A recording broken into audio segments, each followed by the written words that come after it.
What's going on, everybody? My name is Ozzy Dris. Stas, Manchik. And you are tuned into another episode of the Lykeminded Podcast.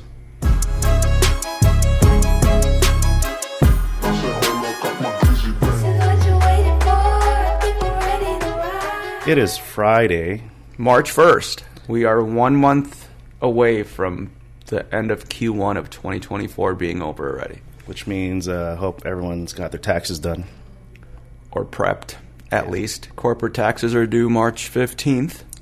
Oof. So you better get on that, Ozzy. I know that yours are probably not even started yet. No, you're right. Well, today we're going to talk about a little bit about wasted potential and give you a little bit of an update in the real estate market, since we are a real estate investment and brokerage firm. And this podcast is sponsored by the Wynn Group. Yes, absolutely. So, Ozzy, let's get into it. Let's chat a little bit about what has happened in the last couple weeks in real estate. What have you been seeing? So, from my point of view, I mentioned this in one of the earlier podcast episodes with Jay, is that I do a lot of tenant rep. And what I've been seeing is that the smaller deals are always a little more harder to execute rather than the bigger deals. And I think it's because a lot of the times, and from my experience in tenant rep, I represent a lot of new businesses as opposed to existing ones. So it tends to be a pattern of being picky with certain things. And it's quite understandable, because I always put myself in the tenant shoes, and I always like to think of myself as being on the tenant side more than anything, because I do tenant rep, but I also do landlord rep too. But I always have that tenant mentality. So if I'm going into a new business, I'm starting a new one, but I have good financials and everything, so make sure to check that off if you're ready to start a business and move into a new space. I'm thinking like, okay, I want to make sure that I'm secure on a legal level, because in case of some sort of default or anything like that, it could really hurt someone, financially. And I want to make sure that the square footage is good. I want to make sure that this and that is good, the term, all of that. So, that's one thing, which makes the deal a little harder to execute, because when you deal with a tenant that's well experienced, that's been in business already, kind of like, I've been through the ringer, I'm ready to go. Let's hurry up and sign. I don't care. Or if it's like an extra $100 on the rent, fine, let's do it. I want the space. I have clients that are like that as well, where they're like, I don't care what we negotiate on the rent, I want the space. But then it's my job to say, no, let me get you the space in a favorable situation for you. So whether it's getting you an X amount of months of free rent or lowering the rent by a few $100s, whatever the case may be, let me do my job for you. But it's always a fun situation to be in. But yeah, kind of went on a ramble here. Well, like I said, the smaller deals are a little more harder to execute rather than the bigger deals. Right. But that's just part of the nature of the game. Yeah. Yeah, and I'm seeing from the landlord side, right? I think in the last few years, retail has been really good, and a lot of people started opening up businesses, and a lot of those people shouldn't have been opening up businesses, right? Mm-hmm. So now I'm doing a deal in Florida, because Wynn Group is also licensed in Florida, so if you need help with Florida, we can help. That's a little plug for you. But, these landlords of these large strip centers are now asking for, before they even engage in conversation about terms, they want to know the tenant needs to have a net worth equal to at least 2 years of rent minus build up. Mm-hmm. And they want to see that in liquid cash. Yep. So, they're really starting to protect themselves, because with rates resetting in a lot of commercial loans are 3, 5, 7 year terms. So if their rates are resetting, their mortgage payments are going up dramatically from the rates that they were locked in before. They want to make sure that they're not dealing with evictions and the tenants are able to cover the rent, because they want to be able to cover their mortgage payments. Mm-hmm. So it's getting a little trickier to do it in a high interest environment, but there's still deals out there. There's still good locations out there. And it seems like more and more good locations are coming up for lease, because all the national groups are, they rode the wave of the last few years of retail being really good and really easy, and now it's getting harder. So lots of stores are shutting down. Lots of national tenants are moving locations. They're slimming down their square footages. They're doing on all that, so which leaves landlords with more space, but they also want the right tenants in there because they're used to somebody paying high amounts, right. And they don't really want to go backwards. But sometimes you just need to do what you need to do to have tenants in your space and not be so picky. But a lot of these guys are REITs, and they don't really care. They set their own rules in a boardroom, and they follow those rules to a T. So yeah, it's tough. Coming from the tenant rep side point of view, I try to stay away from REITs, especially if I'm looking for space for my clients. Now, if they say, look, I really, really want to go into this space, I'll advise them. I'll be like, okay, just to let you know, this is going to take a longer process because the landlord is not local, and it's not a local REIT. Right. And with REITs, there's a chain of command. One of the first deals I ever did, and it didn't go through. We had to go to a different space, which did entail a local landlord, but it was a space in Roseville, and it was owned by a REIT, and it literally took 2 months to get a response on an LOI. Yeah. I'm giving it today, with my experience today, I'm waiting a week. Like, if I don't hear back in a week, right away we're looking at other spaces anyways, because at the end of the day, you want to keep that motion going. You don't want to just rely on one space. So, right. If you're a broker watching this, that's a key point. Don't just sit on one space. Keep looking and looking and looking, and at least have a few LOIs out so that we have options. But, come on, 2 months to hear back an LOI? Are you kidding me? Well, my client really wanted this space. So I'm like, okay, we'll keep the conversation going. We'll keep nagging at these guys. But I'm looking at other spaces for you because this is ridiculous. Like, yes, the space has all the bells and whistles for you. But still, there are other options out there. We just have to look a little more. You mentioned the whole deal with deals being a little tricky right now. 100%. What I've found is that landlords are a lot more tight on what they're willing to negotiate. Majority of the time, rent is out of the question. This is what it is. This is what they want. But in TIs, out of the question. But in lieu of all that, they're willing to give X amount of months free rent, which helps. If you do the math, it helps. But coming from a tenant, standing in the tenant's point of view, it's hard to understand because at the end of the day, it's sales. People want to feel special. So we have to really communicate with the tenant, look, and do the math for them. Look, if they're not willing to give any tenant improvement allowance, your usual $20 to $30 per square foot of TI money to put towards your build out, but they'll give us 6 months of free rent. And that could be equivalent to what you would originally be paying, for your build out, essentially. So that can save you a lot of money down the line. So when we explain that to them, it's okay, they feel more at ease. Right. But it's tricky because sometimes that's the end all be all right now with a lot of landlords. Right. It's I'll just give free rent. That's it. I don't want to do anything else. Take the space as is, where it is. Yeah, and it all comes down to being in a high interest environment. You can see that landlords are struggling for cash because they're paying such high interest payments on these properties and on these mortgages that you can tell that it's like pulling teeth sometimes to even get anything from them. And then you have to always call and follow up and everything else because it's definitely taking a lot longer to get commissions as well because these guys are not sitting on the flush amount of cash that they used to sit on. So yeah, but everything has cycles. Everything goes through ups and downs, and we're just in this tight space right now until rates start coming down, hopefully soon. But it's one of those things to where you just adapt.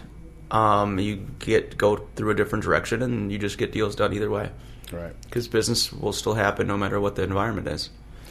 Yep. Comes down to how creative you are, essentially. Right, for sure. And you have to have, creativity on the other side as well because it's, we're in this every single day, not only as, client reps, but landlords as well. So we understand both sides. But sometimes it's tough to deal with these larger groups that have a bunch of, 24-year-old Harvard grads that are sitting in a office somewhere just running numbers and looking at deals that don't know what's actually going on in the environment. Mm-hmm. So, right. In your go ahead. In your experience today, Junior, what do you find is easiest for you in your experience, like landlord rep or tenant rep? So it all depends, right? So I mean, we represent a lot of businesses, a lot of entrepreneurs, larger businesses that are expanding into Minnesota and other markets. But it's, spending the last, I've been in real estate for 12 years. The first half of my career was strictly residential. It's always, the saying goes in residential is, the listings hold the power. Mm-hmm. So it's essentially the same thing with commercial, because if you are landlord repping, right, you're in control no matter what. Unless the market's down in the gutter and then you need tenants or whatever, but you're still in control of what kind of tenants you want in, what terms you want, all that stuff, because some tenants come and they're just unrealistic to what today's market is. And we've seen that a lot with office in the last year and a half. Everyone watches the news and goes, oh my God, office is doing horrible, so that means I can get free rent. And these landlords should just be giving me everything. Mm-hmm. It's like, well, let's look at it this way. It's these landlords still have mortgages. They're paying for build-out costs. They're doing this. They're doing that. So that they would rather have the space sit there vacant and not pay your expenses than fill it up at a low rate to where now it messes up their whole building because now that comp is there for a lease. Mm-hmm. So that's the understanding is it's fun on both sides because we can use our creativity and knowledge of the market to get the best possible deals for tenants and vice versa on the landlord side because we understand it as well, right, being landlords ourselves. So I like it both. It's all in the chase, essentially, right? That's why we're in sales. That's why we're in real estate. It's super fast-paced, high stress. Mm-hmm. And there's nothing better than, giving a keys to a tenant for a new business, right, for a new location, for, all that stuff after all the hard work is done. Because what we try to do, I know you do too, and me as well, is, 90% of the stuff that we go through to get a deal done, our tenants, clients never find out about. Yeah. All the emails, all the conversations, all the negotiating that happens in the background, mm-hmm, that we do up front, the other party's not involved because we know how stressful it is. Right. So we try to do all that work behind the scenes to get the best possible rates and the best possible deals that mm-hmm works for both people. Right. Right. No, this is a business where we all need each other. And that's... Yeah, absolutely. But some landlords don't understand that. Right. A lot of landlords don't understand that.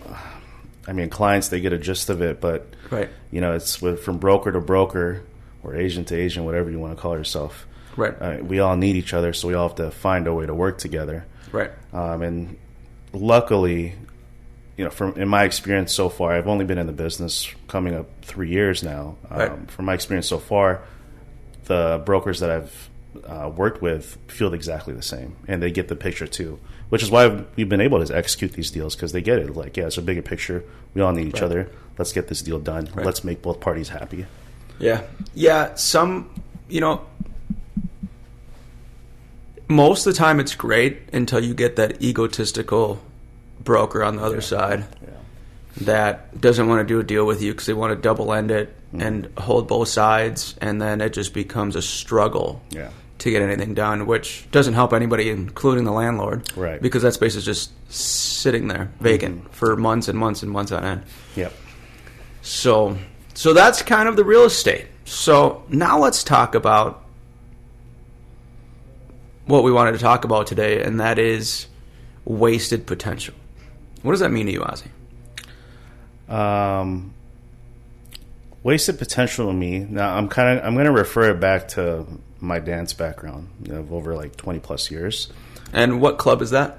What nights are you on? Tell the people. I am at such and such a ladies club. No. I look at it like, because I've been a teacher for 15 years. Okay. 15 years. I've been really aging yourself here. But okay, let's continue. I don't know. And I've gone through a lot of students. Have had a lot of students. Have a lot of people that have always wanted me to mentor them. And to me, it has to be a 50-50 type of situation. Like, I'll mentor you as far as you want to go, right? Like, it can't be like me going 90%, and you just going 10. So wasted potential to me is wasted talent. Like, if somebody can be very talented, like they got all the bells and whistles, like they have like the edge and everything, but they just don't execute. Or they'll hang out, they'll talk all this smack, they'll say, yeah, I'll be there, but they're never there. So, and I've gone through maybe 10 wasted talented individuals that have said, that have called me like, hey, I want you to mentor me. I'll do whatever you did to get to where you are right now. I will do it. And me, I don't like to talk too much. I don't like to, even with my goals, sometimes I just keep them to myself because I don't like to talk until it's done. When it's done, then I'll start talking smack, and I'll have fun with it. But until then, I'm going to keep my head down and get through the grind, right? So for someone to say that to me, saying, I want you to mentor me, I expect you to be essentially be wherever I'm at. Like, even if I don't tell you, if I even post about it on social media, like, hey, I'm going to be at this event, or I can't wait for this event, I hope to see you there. Because the minute you show up, that shows me, okay, this person's ready to go. They're ready to train. They're ready to get good at what they do. Let's do it. So that's what wasted potential is to me, is just wasted talent. People that don't follow through, that just talk, but don't back it up. Yeah. No, absolutely. And, on my end, that wasted potential and wasted talent is people that have opportunities that don't take them. Being somebody that came to America when I was almost 8 years old, right? I didn't speak English. I had a huge stutter. Still comes out once in a while, right? And I had to learn everything from zero at 8 years old. And then it's finding the right mentors, getting around the right groups, around the right people that, in the mentorship mentee-mentor deal, it was me doing 60-70% of the work and the mentor doing 30%, because I'm like, I want to learn, I'm hungry, so I'm going to call you, I'm going to text you, I'm going to figure out what you're doing, where you are, what I can do to help, because I'm making their life easier by doing work for free or whatever else. But in that interim, I'm learning from them on how they got to where they are and what they're doing on a daily basis, right? So that's the thing, is I have people reach out all the time, and I have for years. And it's like, hey, teach me how this is done. Teach me how to invest. Teach me how to flip houses. Teach me how to buy a building. Teach me this. And then you have a conversation, you waste an hour, and then it's done, right? You never hear from them again. And it's like, well, I just wasted an hour. So now it's, very picky on who I have conversations with, because it's with our life being super busy, and I have 3 kids, and they're all in full-time sports year round. So along with businesses and everything else, it's like your time is your most valuable asset that you can never get back, right? So if somebody actually wants to learn something, you need to give it your 120%, right?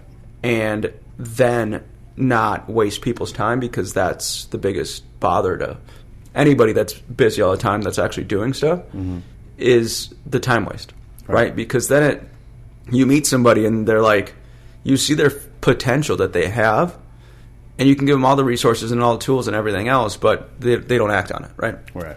It's like, there's a saying that, you can give away all your information that you're doing today, and 90-some% of the people will never take action. So it doesn't really matter that they know what you do or how you do it or how you've gotten where you are, because everyone's just too afraid of change and to actually jump in and start doing, because they just want everything done for them. And, it's the society that, and it's always been that way, but now it's even worse with Instagram and TikTok and all this other stuff, to where people see all these fake lives online, and they're just like, oh, I want that, but I don't want to do anything for it.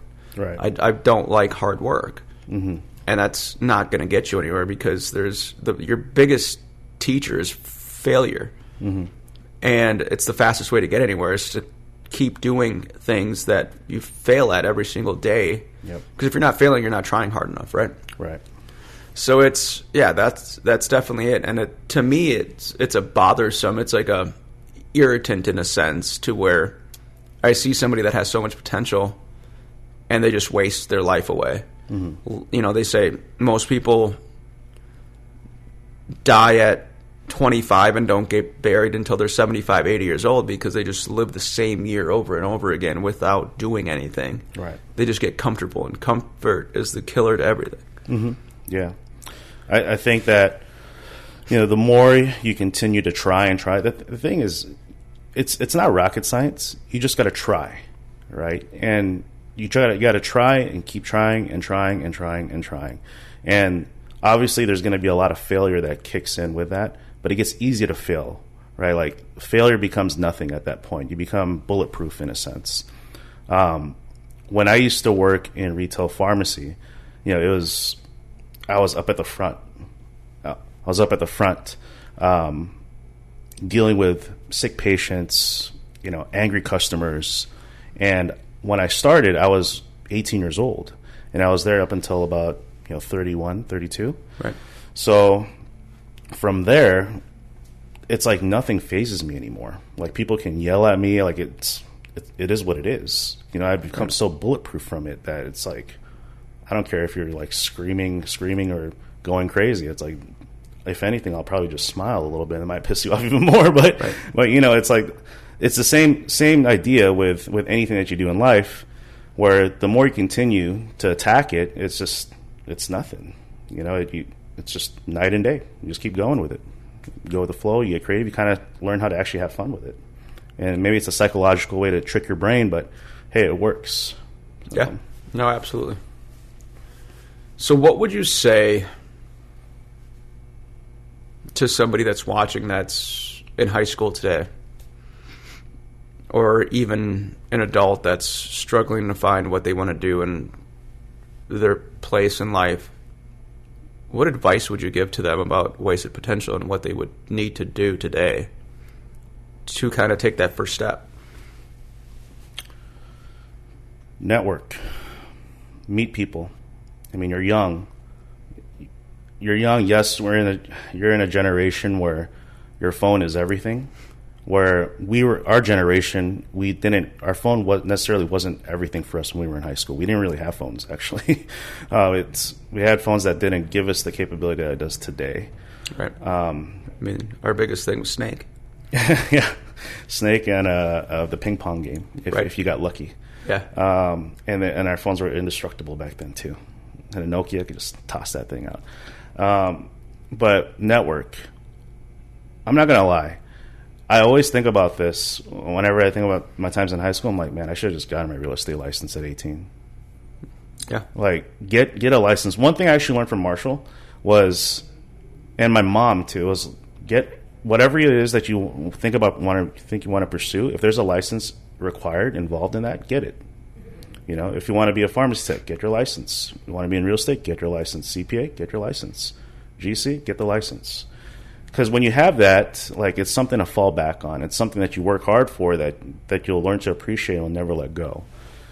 But get your real estate license for sure. Well, yeah, if you want to do it, like, you have to me, it's right. You have to enjoy what you do, because anything worth doing and doing well, right? You have to make it a lifestyle, essentially. You can't just do it part-time. You can't do it while you're doing 80 different things, especially in the beginning when you're trying to really master that task and that business and that environment.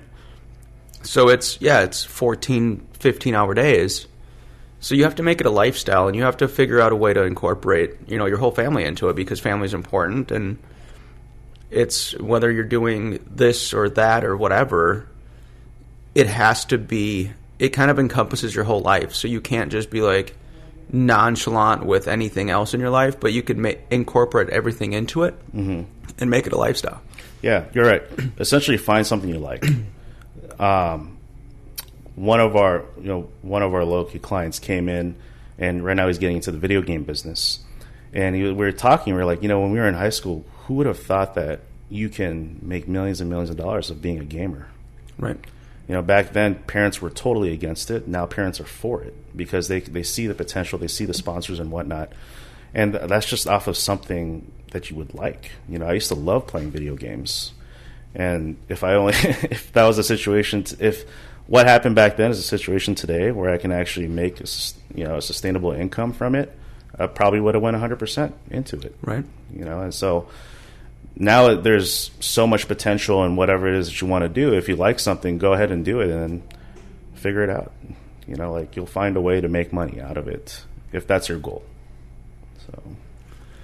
Yeah, and I mean, and to me, right, it's not, don't get me wrong, like Zig Ziglar says, right, money's not that important, but it's the second thing closest to oxygen, right? Because money gets you a lot of opportunities, gets you a better life, gets you better things, gets you whatever, and it makes you go away from that survival mode, right?